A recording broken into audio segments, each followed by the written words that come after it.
सिर्फ डीडी उर्दू पर।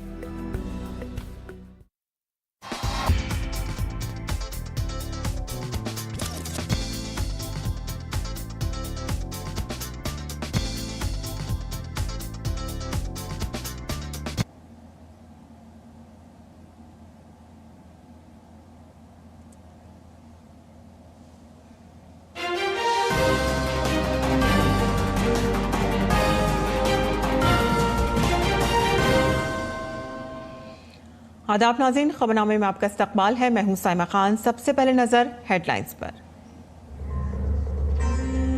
पार्लियामेंट के आइंदा मॉनसून इजलास के लिए अहम मीटिंग। इंडी इत्तेहाद में शामिल पार्टियां करेंगी ऑनलाइन मीटिंग। आम आदमी पार्टी मीटिंग में नहीं करेगी शिरकत।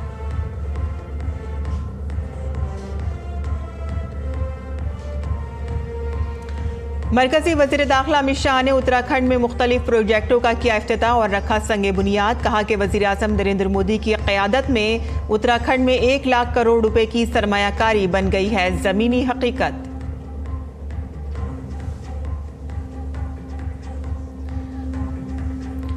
कॉमर्स और सनत के मरकजी वजीर पीयूष गोयल ने कहा कि भारत बैनुल-अक़वामी तिजारती मुआहिदा तभी तय करेगा कि जब वो मुल्क के मफाद में होंगे।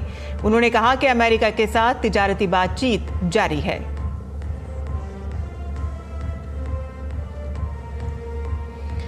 मथुरा यमुना एक्सप्रेसवे पर खौफनाक सड़क हादसा। गाड़ियों के तसादुम में 6 अफराद की मौत, मुतादिद अफराद जख्मी।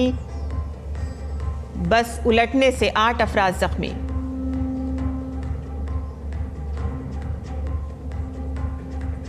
पहलवान अंतिम भंगाल और हर्षिता मोर ने बुदापेस्ट रैंकिंग सीरीज में जीता गोल्ड मेडल। अंतिम ने रूस की नतालिया मालिशोवा को और हर्षिता मोर ने जमीला को दी शिकस्त।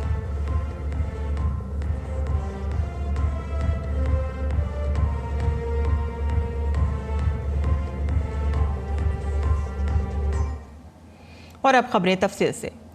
इंडी इत्तेहाद ने पार्लियामेंट के मॉनसून इजलास के पेश नज़र आज शाम 7 बजे एक वर्चुअल मीटिंग बुलाई है, जिसमें मॉनसून इजलास से मुतालिक हिकमत अमली तैयार की जाएगी। तृणमूल कांग्रेस ने पहले इस मीटिंग में शिरकत से इनकार कर दिया था, लेकिन अब उसकी अपोजिशन गैर फैसला कुन हो गई है, जबकि आम आदमी पार्टी ने वाज़े तौर पर कहा है कि वो इत्तेहाद का हिस्सा नहीं है। ताहम कुछ रिपोर्ट्स ये कह रही हैं कि तृणमूल कांग्रेस ने अपनी हिकमत अमली में तब्दीली की है और इस मीटिंग में शिरकत का फैसला किया है और उसके कायदीन ऑनलाइन मीटिंग में शामिल हो सकते हैं।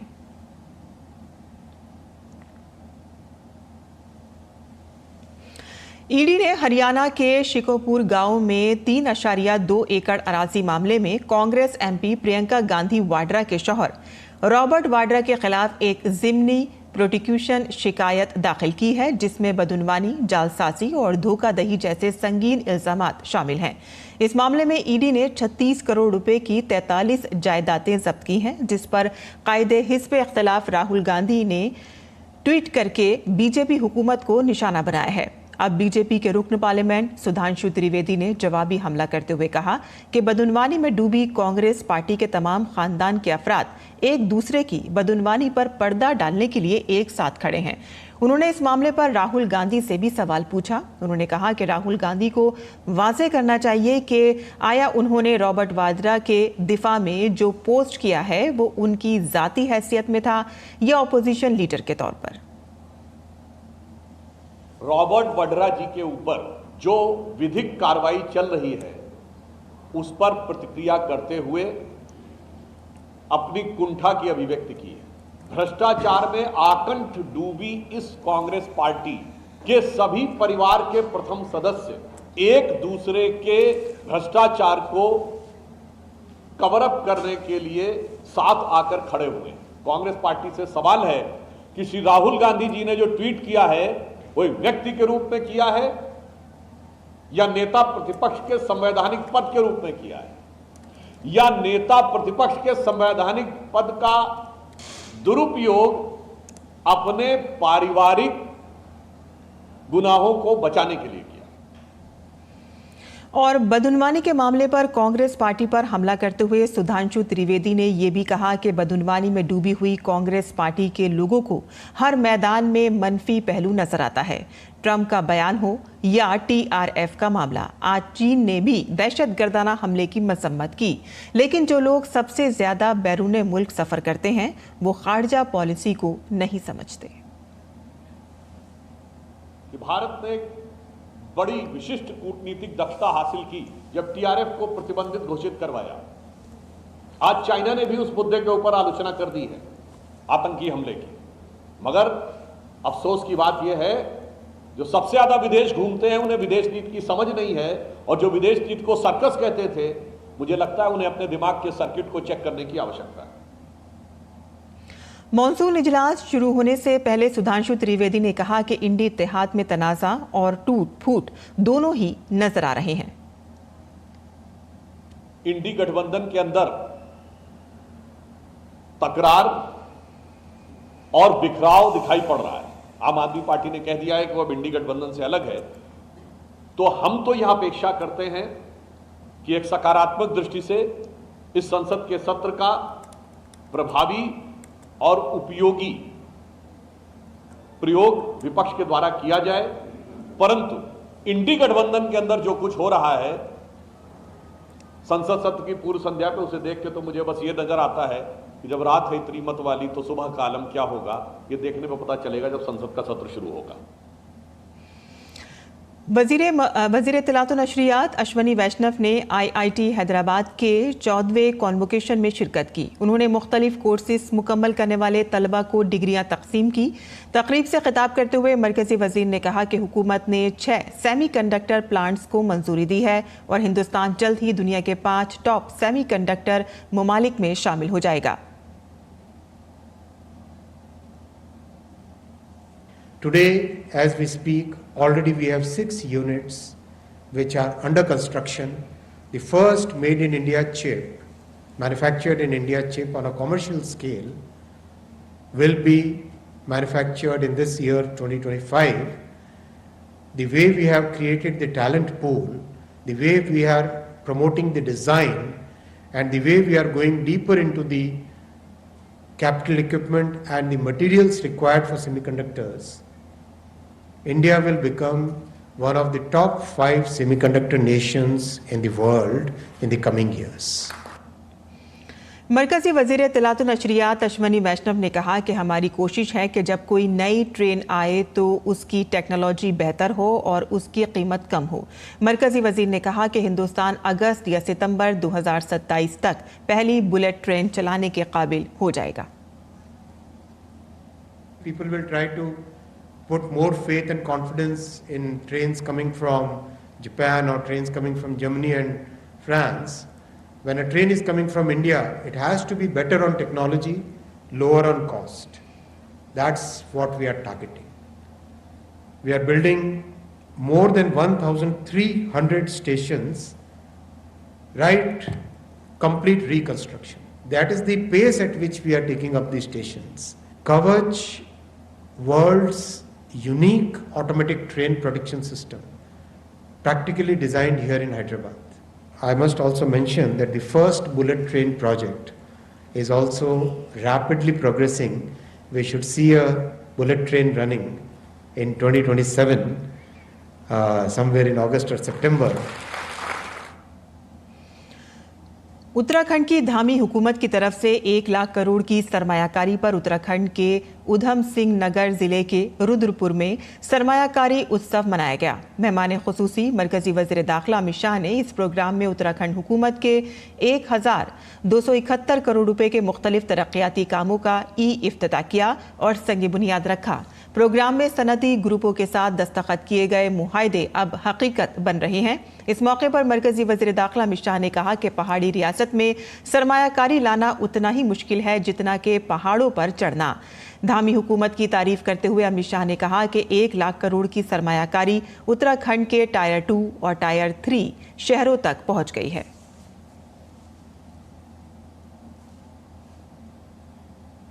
मैदानी राज्य में इन्वेस्टमेंट लाना और पहाड़ी राज्य में इन्वेस्टमेंट लाना, दोनों में पहाड़ चढ़ने से भी ज्यादा कठिनाई होती है। और भाई पुष्कर सिंह इसलिए अभिनंदन के अधिकारी है कि सारी विपदाओं को, सारी विपरीत परिस्थितियों को और सारी परंपरागत कल्पनाओं को तोड़ते हुए आज 1 लाख करोड़ से ज्यादा इन्वेस्टमेंट उत्तराखंड में आ चुका है। 81,000 से ज्यादा रोजगारी का सृजन हुआ है और इनकी एंसिलरी इंडस्ट्री से लगभग 2.5 लाख के आसपास नई रोजगारी का सृजन होने का संभावना पड़ा है। और सबसे बड़ी बात, टायर 2 और टायर 3 शहरों तक इन्वेस्टमेंट को पहुंचाने का काम किया है। उत्तराखंड के वजीर आला पुष्कर सिंह धामी ने सरमायाकारी उत्सव प्रोग्राम से खिताब करते हुए कहा कि उत्तराखंड में सनअती शोबे में होने वाली 1 लाख करोड़ रुपए से ज्यादा की सरमायाकारी से उत्तराखंड में नौजवानों के लिए रोजगार के मौके पैदा होंगे, जिससे नौजवानों को रोजगार मिलेगा। उन्होंने कहा कि सरमायाकारी से रियासत की आमदनी में इजाफा होगा और कारोबार बढ़ेगा। इससे पूर्व संपन्न हुई 2 ग्राउंडिंग ब्रेकिंग सेरेमनी में जहां 71,000 करोड़ रुपए से अधिक की निवेश परियोजनाओं की सफलतापूर्वक ग्राउंडिंग करने में हम सफल रहे हैं, वहीं आज ये आंकड़ा 1 लाख करोड़ को पार कर गया है। ये केवल आर्थिक निवेश नहीं है, बल्कि उत्तराखंड की समृद्ध संभावनाओं, उद्यमिता की भावना, जन भागीदारी पर आधारित समेकित विकास का प्रतिबिंब है, जो राज्य को आत्मनिर्भरता और औद्योगिक समृद्धि की नई ऊंचाइयों पर ले जाएगा। तिजारत और सनत के मरकजी वजीर पीयूष गोयल ने एसोचैम के ज़ेर-ए-इत्माम तरक्की याफ्ता भारत के लिए आलमी असर और रसूख की तैयारी के सेक्शन से खिताब करते हुए इस बात पर जोर दिया कि भारत बैनुल-अक़वामी तिजारती मुआहदे तभी तय करेगा कि जब वो मुल्क के मफाद में होंगे।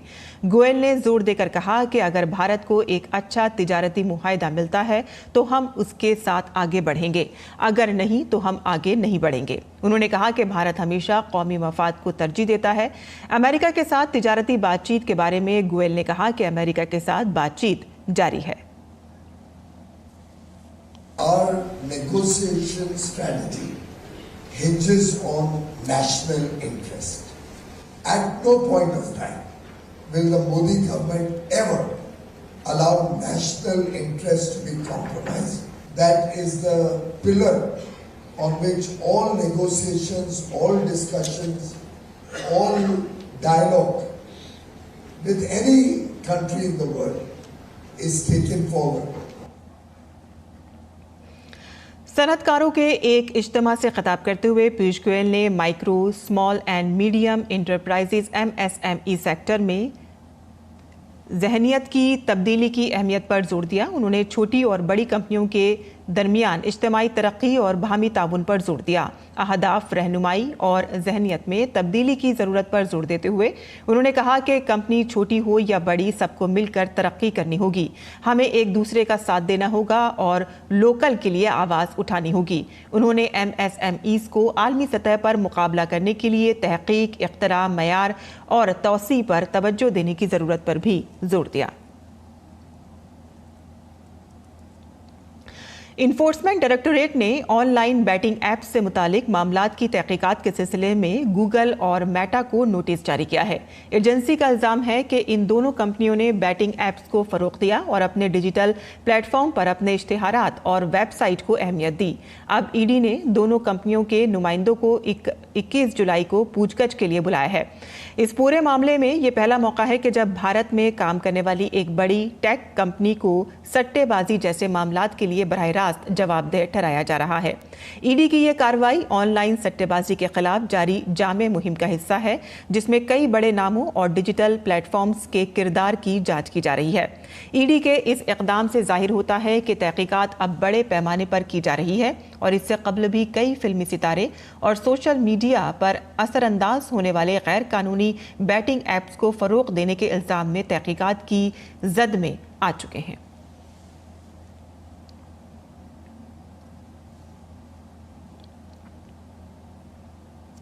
महाराष्ट्र में हिंदी बोलने वालों पर हमले के मामले में राज ठाकरे के खिलाफ सुप्रीम कोर्ट में अर्जी दायर की गई है। मुंबई में मुकीम वकील घनश्याम उपाध्याय ने जबान के तनाज़ा केस में सुप्रीम कोर्ट में अर्जी दाखिल की है। ये इल्ज़ाम लगाया कि राज ठाकरे और उनकी पार्टी के कारकुन दूसरी रियासतों से आने वाले लोगों के खिलाफ तशद्दुद कर रहे हैं, नीज़ जबान की बुनियाद पर अलहदगी की सियासत कर रहे हैं। और साथ ही अर्जी में कहा गया है कि ये आइन की बुनियादी रूह और सुप्रीम कोर्ट की तरफ से ललिता कुमारी के फैसले में तय करदा रहनुमा उसूलों की खिलाफ वर्जी है। दरख्वास्त गुजार ने सुप्रीम कोर्ट से कहा है कि वो इस मामले में मदाखलत करे और फौरी तौर पर एफआईआर दर्ज करे।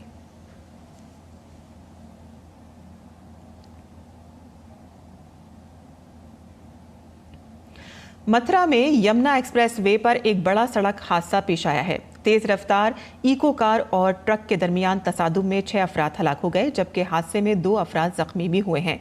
हादसे की इत्तला मिलते ही पुलिस मौके पर पहुंच गई और जाबहक अफराद की लाशों को पोस्टमार्टम के लिए भेज दिया गया, जबकि जख्मियों को इलाज के लिए करीबी अस्पताल में दाखिल कराया गया है। पुलिस के मुताबिक कार में सवार लोग दिल्ली से आगरा जा रहे थे। पुलिस स्टेशन बलदेव इलाके में यह हादसा पेश आया है। इसी तरह एक और हादसा यमुना एक्सप्रेस वे पर पेश आया, जहां एक बस उलटकर गिर गई और इसमें 8 अफराद शदीद जख्मी हो गए। तमाम जख्मियों को आगरा और मथुरा के अस्पतालों में दाखिल कराया गया है। बीती रात यमुना एक्सप्रेसवे पर 2 दुर्भाग्यपूर्ण घटनाएं हुई हैं, जिसमें पहली घटना उसमें एक इको गाड़ी जो कि दिल्ली से आगरा जा रही थी, वो आगे चल रहे हैवी व्हीकल में जाकर टकरा गई, जिसमें कि मौके पर ही इको सवार 6 लोगों की मृत्यु हो गई और 2 लोग उसमें गंभीर रूप से घायल हैं। दूसरी घटना लगभग रात्रि 4 बजे की है। 131 माइलस्टोन पर एक निजी बस जो कि दिल्ली से मध्य प्रदेश जा रही थी, ये पलट गई। इसमें कुल 8 लोग जो कि घायल थे, उनको यहाँ जिला अस्पताल भर्ती कराया गया था। इसके अतिरिक्त 9 अन्य लोग जो घायल थे उनको एसएन मेडिकल आगरा में भर्ती कराया गया। दिल्ली पुलिस कौमी राजधानी में मुकीम गैर कानूनी बांग्लादेशियों के खिलाफ मुसलसल मुहिम चला रही है और इस सिलसिले में 14 से 15 जुलाई की दरमियानी रात में शुमाल मगरबी जिला पुलिस ने मुखर्जी नगर इलाके से 3 गैर कानूनी बांग्लादेशी शहरियों को गिरफ्तार किया है। ये खुफिया ऑपरेशन तकरीबन 10 दिन तक जारी रहने वाले सर्च ऑपरेशन के बाद किया गया। पुलिस के मुताबिक गिरफ्तार ये बांग्लादेशी शहरी चोरी की मुतादिद वारदातों में मुलविस थे। अब पुलिस इन बांग्लादेशियों की मदद करने वालों की तलाश कर रही है।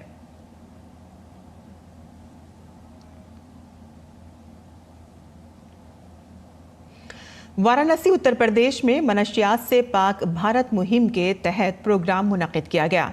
मरकजी वज़ीर ममलिकत बराए दाखिला नित्यानंद राय ने इस प्रोग्राम में शिरकत की। इस दौरान उन्होंने कहा कि काशी मंशूर वज़ीर आज़म मोदी की मनशियात से पाक भारत के ख्वाब को पूरा करने में अहम रोल अदा करेगा। इस मौके पर डीडी न्यूज़ के नुमाइंदे हरिकेश बहादुर ने मरकजी वज़ीर ममलिकत बराए दाखिला नित्यानंद राय से बात की।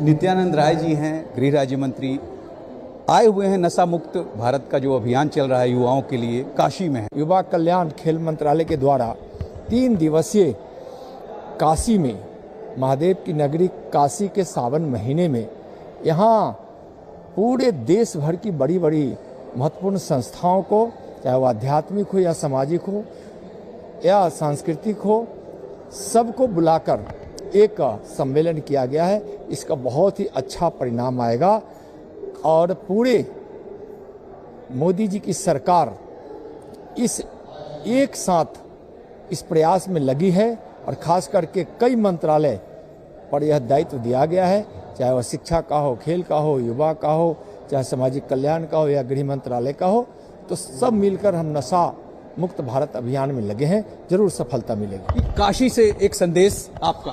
काशी की नगरी है और आज के इस सम्मेलन का जो घोषणा पत्र है वह काशी घोषणा पत्र के नाम से ही जाना जाएगा और काशी घोषणा पत्र अपने इस मिशन में कामयाब होगा माननीय प्रधानमंत्री जी के नशा मुक्त भारत बनाने में। काशी से जो घोषणा पत्र जारी होगा उसमें यह जो सम्मेलन है, जो अभियान है, ये निश्चित रूप से सफलता प्राप्त करेगा, ऐसा मानना है नित्यानंद राय जी का।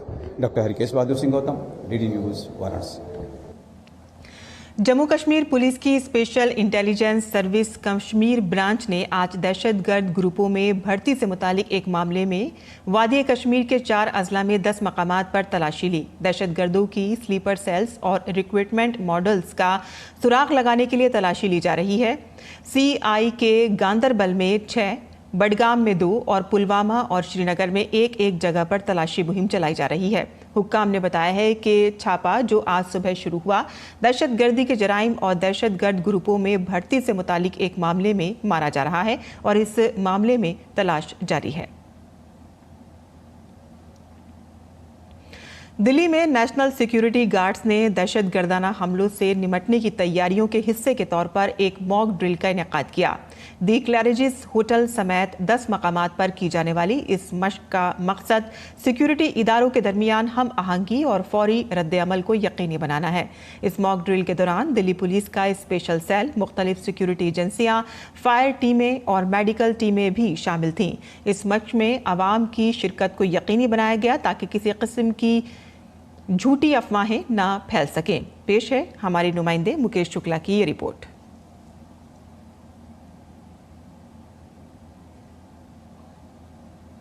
दिल्ली में किसी भी आपातकालीन स्थिति से निपटने के लिए, साथ ही साथ आतंकवादी गतिविधियों से निपटने के लिए NSG, दिल्ली पुलिस की स्पेशल सेल और तमाम सुरक्षा एजेंसियों के बीच एक मॉक ड्रिल चलाई जा रही है। अभी तक 10 से ज़्यादा जगहों पर यह मॉक ड्रिल हो चुकी है। यहाँ पर होटल क्लैरिजेस है जहाँ पर मॉक ड्रिल का आयोजन हुआ और इसमें आपने देखा होगा कि आसमान से लेकर ज़मीन तक जो थे वो तमाम जो NSG के कमांडो थे वो थे यहाँ पर मौजूद और उन्होंने भी मॉक ड्रिल को यहाँ पर किया। साथ ही साथ दिल्ली पुलिस की यूनिट रही, तमाम एजेंसियां रही, मेडिकल यूनिट भी यहाँ पर इस्टेब्लिश रही। साथ ही साथ यहाँ पर एक हॉक कॉल्स भी कराई गई। उसके दौरान जो है वहाँ पर पब्लिक का भी समर्थन देखने को मिला। इसी तरह से ISBT, हौज खास, द्वारका और तमाम इलाकों में, दिल्ली के ऐसे विभिन्न इलाकों में, भीड़ भाड़ वाले इलाकों में जा कर के ये मॉक ड्रिल आयोजित की गई। कहीं रात में की गई तो कहीं दिन के उजाले में की गई।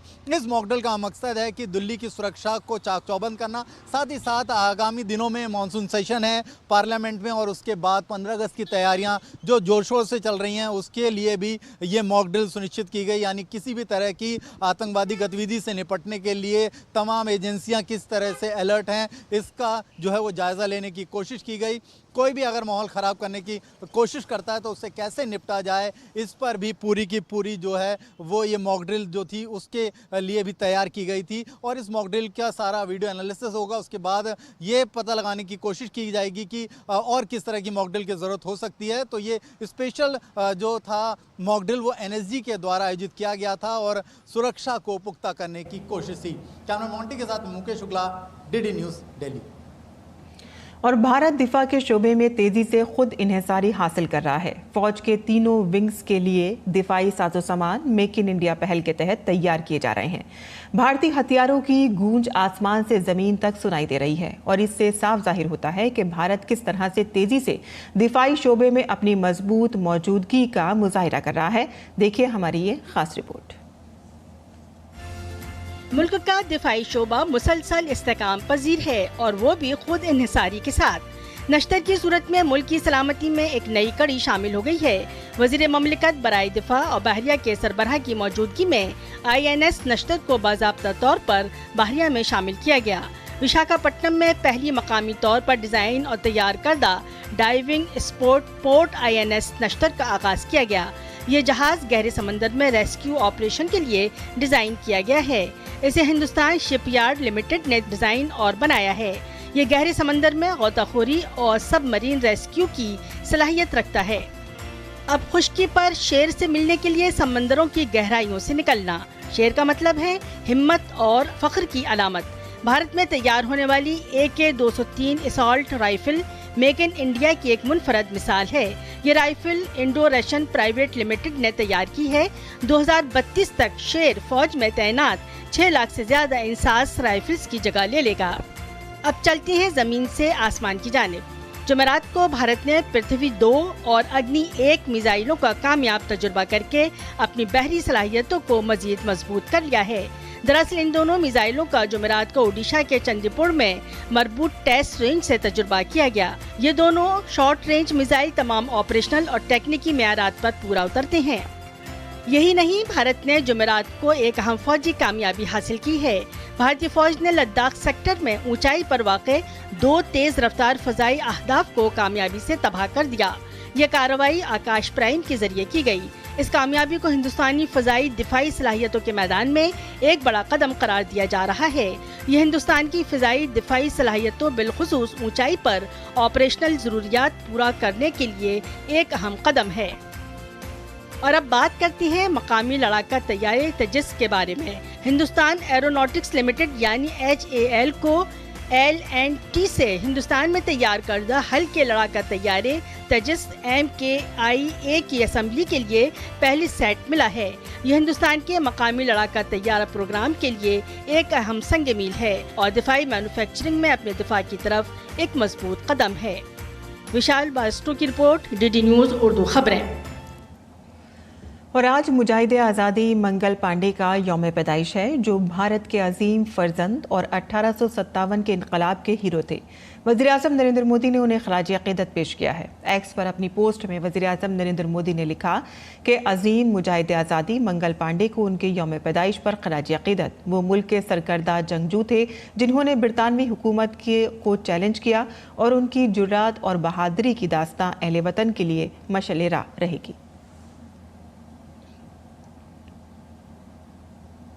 इसी के साथ ही हमारा खबरनामा यहीं ख़त्म होता है। हमारी पूरी टीम को इजाज़त दें। आदाब।